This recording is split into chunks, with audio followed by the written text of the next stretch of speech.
Good day, everyone.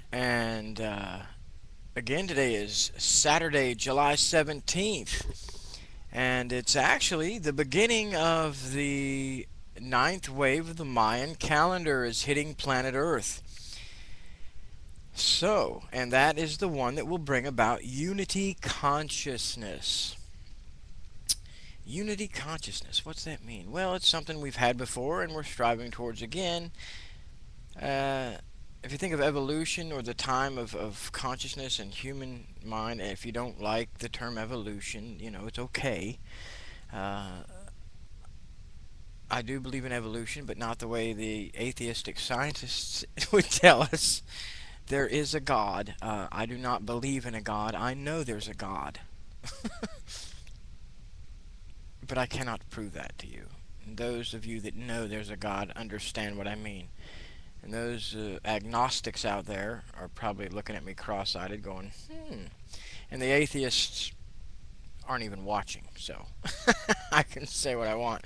Anyway, uh, what we're going to get to is the pronunciation of the middle pillar, because weirdly enough, YouTube has been cutting off the last 2.5 minutes of every one of my videos. They are aware of the problem and they are addressing it. It seems I'm not the only one that this is happening to, so it's something on their side of things rather than my side of things or the user side. It's a server side problem. Regardless, um, I want us all to love one another, of course, but not just me, but love yourself. I mean, it's not just what I want. Of course I want that, but in order to love others, to love your neighbor, it's impossible to give something you don't already have.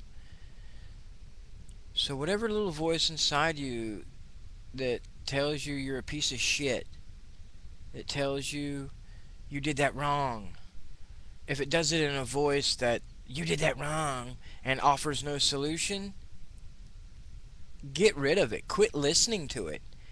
And if you can't get rid of it, just quit listening to it. It is not in the sense that it's leading you directly into where you want to be.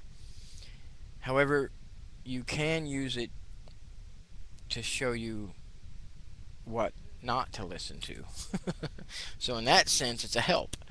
And treat it like that. But basically, July 17th and 18th, 2010, the eighth wave of human conscious evolution is wrapping up. And we're beginning the ninth wave, which will hit us full force and no more overlapping of the eighth and ninth wave in February of 2011. Now, what does that mean for us? And so many people are worried about December 21st, 2012. Let me tell you, nowhere in history has anybody been right concerning pinning a date on the end of time. I view it very similarly to what I would call pinning the tail on the Antichrist. I hate that game. I don't play it, and people miss the whole point. What if Antichrist is not a person per se, but it's spearheaded by a person, but Antichrist can't get to where it's at without a whole lot of help.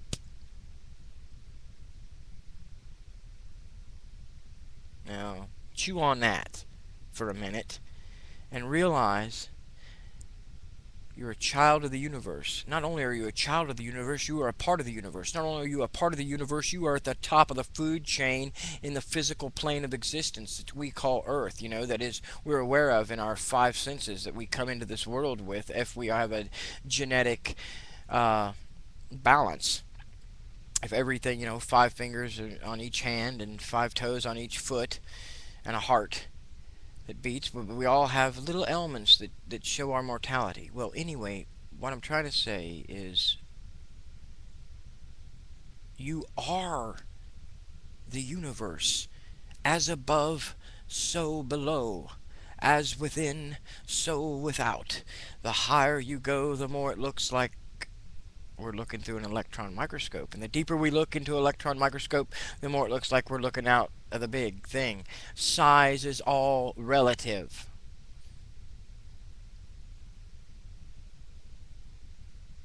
Don't matter how big we go or how small we get, the same principles apply.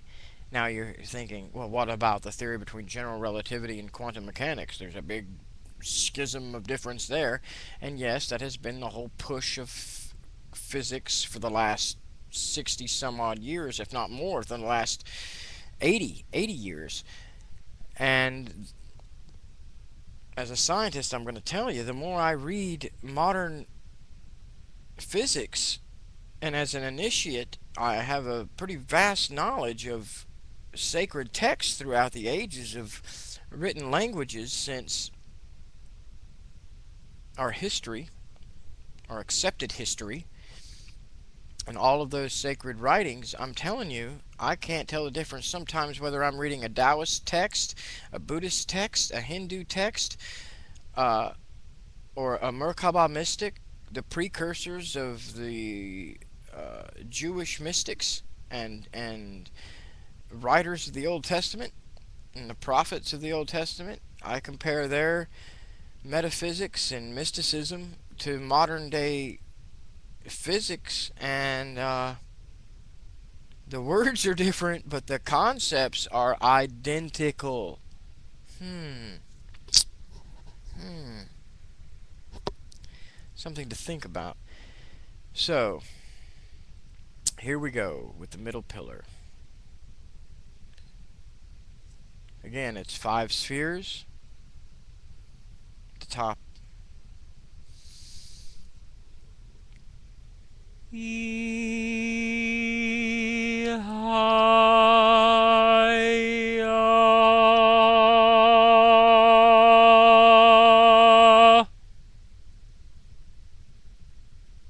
That is I am that I am.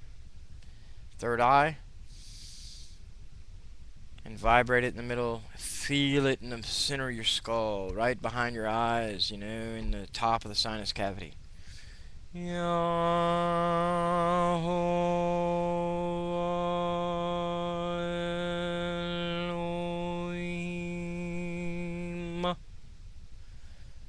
Then down into your chest. Elohim is the Lord God of creation. And then in your chest.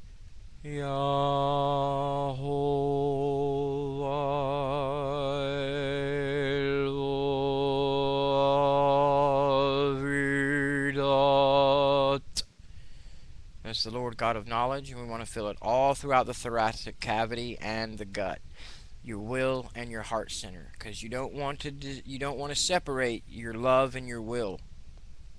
You want your love to be bound up with your will, because if will gets unbound from love, you have bad things like BP oil spills manifesting, and wars, and bad stuff. And then Shaddai Al-Kai in the generative chakra, or your sexual center. This one's kind of fun. If you do it right, you can feel it vibrate. But literally kind of move the vibration down into your sex. Shaddai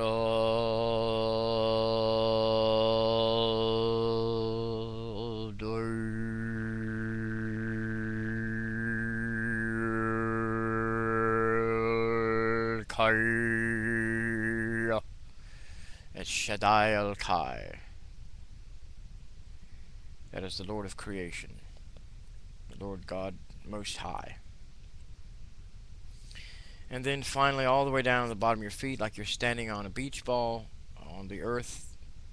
Half of it's over your feet, and the other half's under your feet, like a hemisphere. The top half's above the ground, the other half's below where you're standing, and it's a big green, vibing, living, pulsing beach ball of light. And it's Adonai Haaretz. And it's as deep as you can get.